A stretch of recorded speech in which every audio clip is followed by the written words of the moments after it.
मित्रों, नमस्कार। ट्रेडिंग पाठशाला में आपका हार्दिक स्वागत है।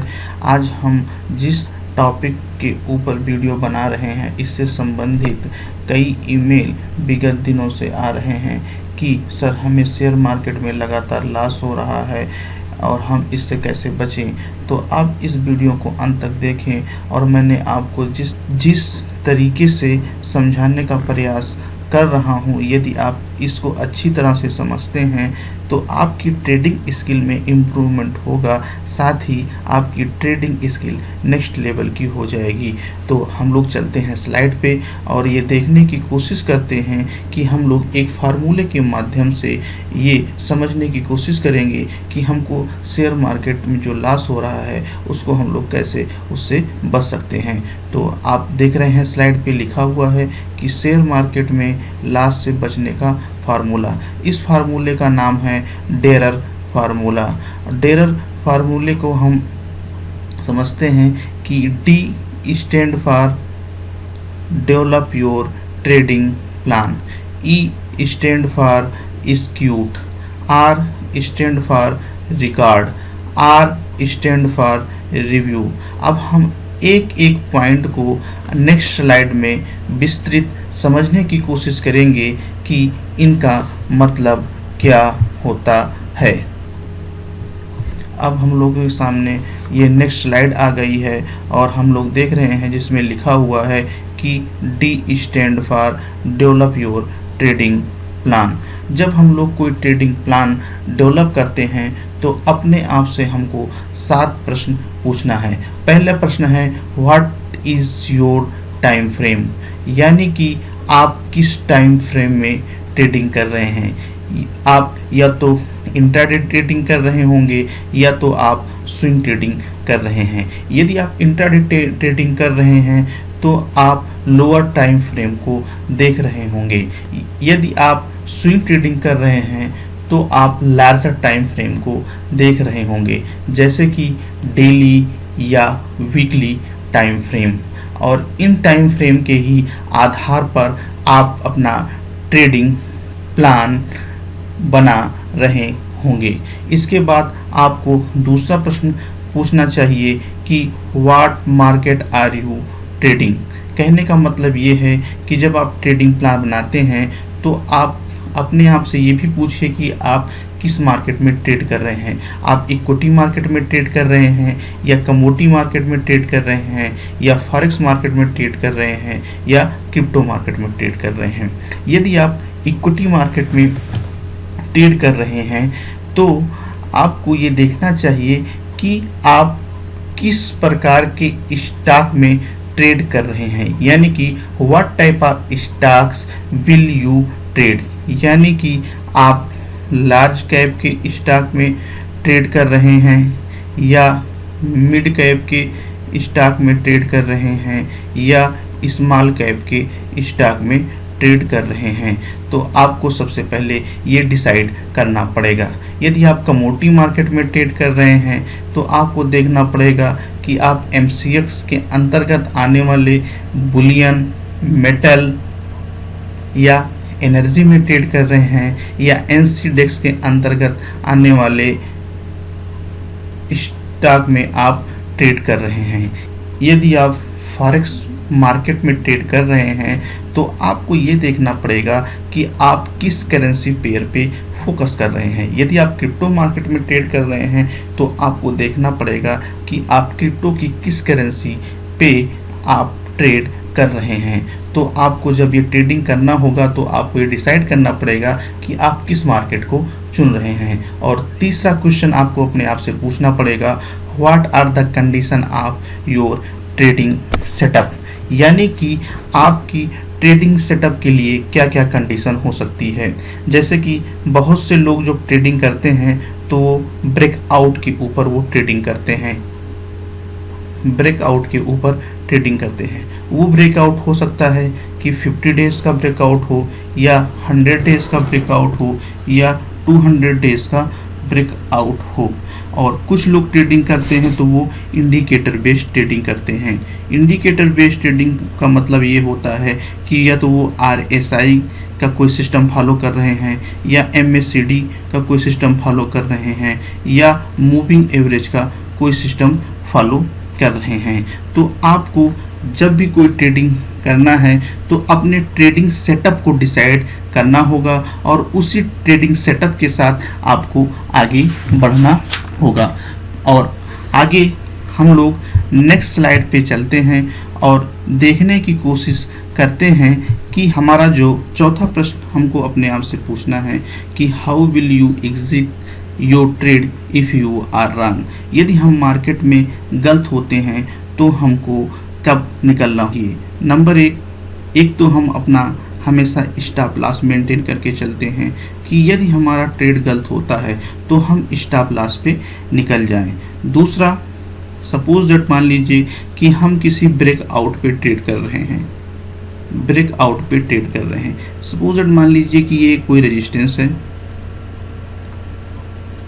और रेजिस्टेंस का स्टॉक ने ब्रेकआउट किया।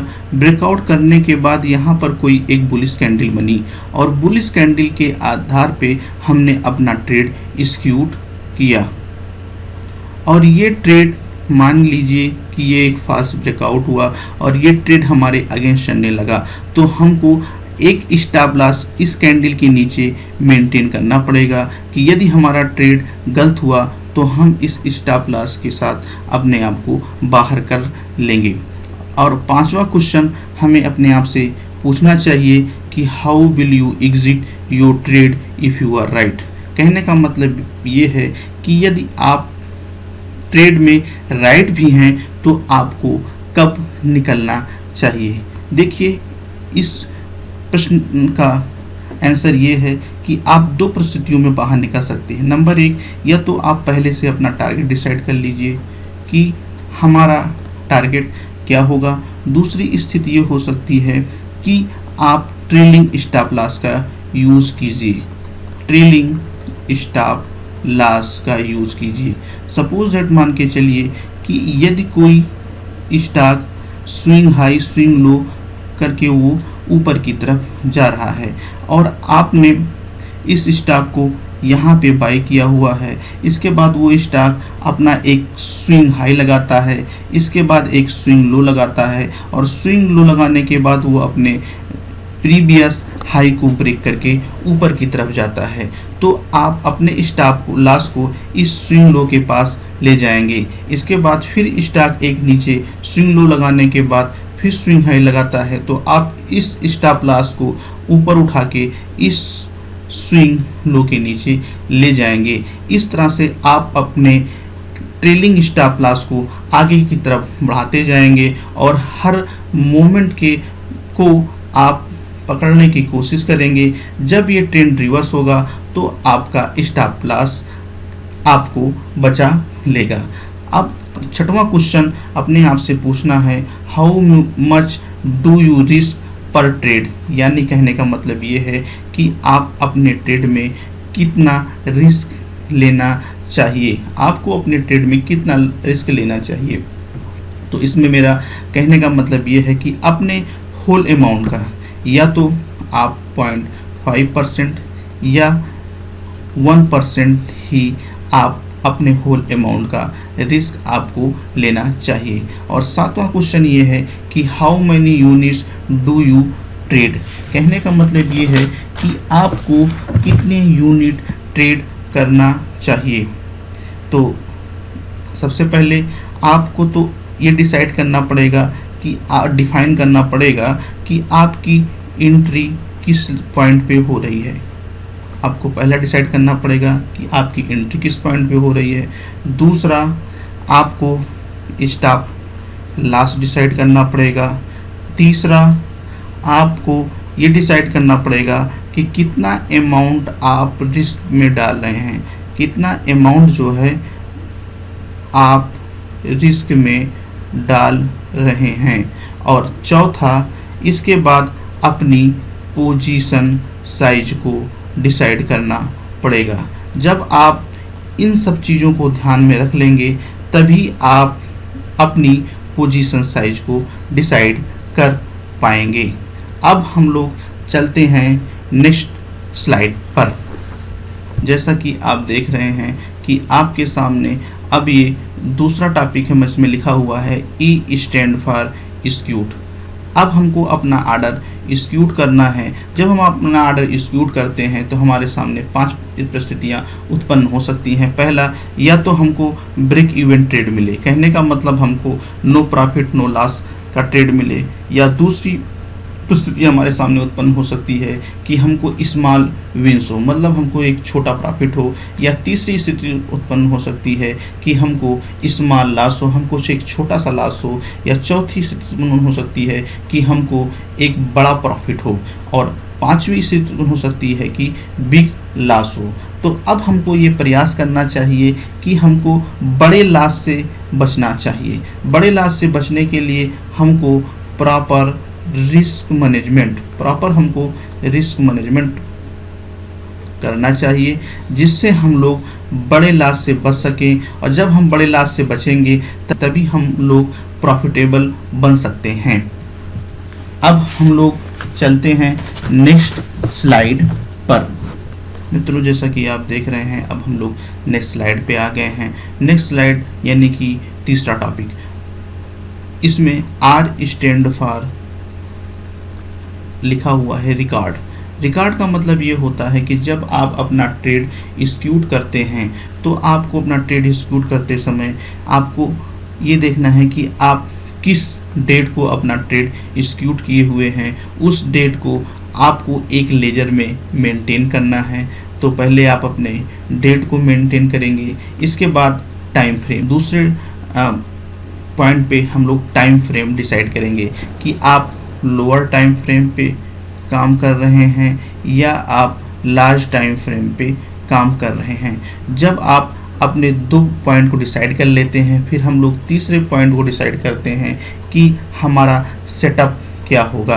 कहने का मतलब ये है कि जो हम ट्रेड कर रहे हैं वो ब्रेकआउट के आधार पर ट्रेड कर रहे हैं या कोई रिवर्सल के आधार पर हम लोग ट्रेड कर रहे हैं, या हम लोग ट्रेडिंग ट्रेड कर रहे हैं, या हम लोग कोई इंडिकेटर बेस्ड ट्रेड कर रहे हैं। इसके बाद हम लोग चौथा पॉइंट डिसाइड करेंगे कि हम किस मार्केट में ट्रेड कर रहे हैं, यानी हम लोग इक्विटी मार्केट में ट्रेड कर रहे हैं या कमोडिटी मार्केट में ट्रेड कर रहे हैं या फॉरेक्स मार्केट में ट्रेड कर रहे हैं। इसके बाद हम लोग 5वां पॉइंट ये डिसाइड करेंगे कि प्राइस इन, हम लोग किस प्राइस पे इंटर हो रहे हैं। और 6वां पॉइंट में हम लोग ये डिसाइड करेंगे कि हम लोग किस प्राइस पे आउट हो रहे हैं। और 7वां पॉइंट हम लोग डिसाइड करेंगे कि हमारा स्टॉप लॉस क्या होना चाहिए। और 8वें पॉइंट पे हम लोग प्रॉफिट या लॉस, कहने का मतलब ये है कि हमारा रिस्क और रिवार्ड क्या होना चाहिए। जब हम लोग इन पॉइंट को कवर कर लेते हैं, हम इन पॉइंटों को अपने लेज़र पर रिकॉर्ड करते हैं। और रिकॉर्ड करने का पीछे का मकसद ये होता है कि हम लोग ये देखने की कोशिश करते हैं कि हमको कितने % ट्रेड हमारे सही हुए और कितने % ट्रेड हमारे फेवर में नहीं गए। मित्रों, जैसा कि आप देख रहे हैं कि ये लास्ट स्लाइड है जिसमें इस चौथा पॉइंट का हम लोग कवर कर रहे हैं, जिसमें लिखा हुआ है आर स्टैंड फॉर रिव्यू। अब हम लोग पहले टॉपिक हम लोगों ने सबसे पहले देखा डेवलप योर ट्रेडिंग प्लान। इसके बाद दूसरा टॉपिक पे हमने देखा एक्यूट हम लोग कैसे करते हैं, और तीसरा टॉपिक हमने कवर किया रिकॉर्ड, और चौथा टॉपिक हमारा है रिव्यू। हम लोग जब अपने ट्रेड का रिव्यू करते हैं तो हम लोग आइडेंटिफाई करने की कोशिश करते हैं कि हमारा एज क्या है, और एज देखने को मिलता है कि हमारा विनिंग सेटअप कितने % है और हमारा लूजिंग सेटअप कितने % है। हम इसके बाद अपने विनिंग सेटअप के साथ अपना ट्रेडिंग प्लान हमेशा एक्यूट करते हैं और हमारा ट्रेडिंग रेशियो सही हो जाता है, जिसके साथ साथ हमारी ट्रेडिंग स्किल काफ़ी इम्प्रूवमेंट होती है। यदि हम इन 4 टॉपिक को अच्छी तरह से समझ के ट्रेडिंग करें तो हमारे लॉस होने के चांसेस ना के बराबर हो जाते हैं और हमारी ट्रेडिंग स्किल नेक्स्ट लेवल तक चली जाती है।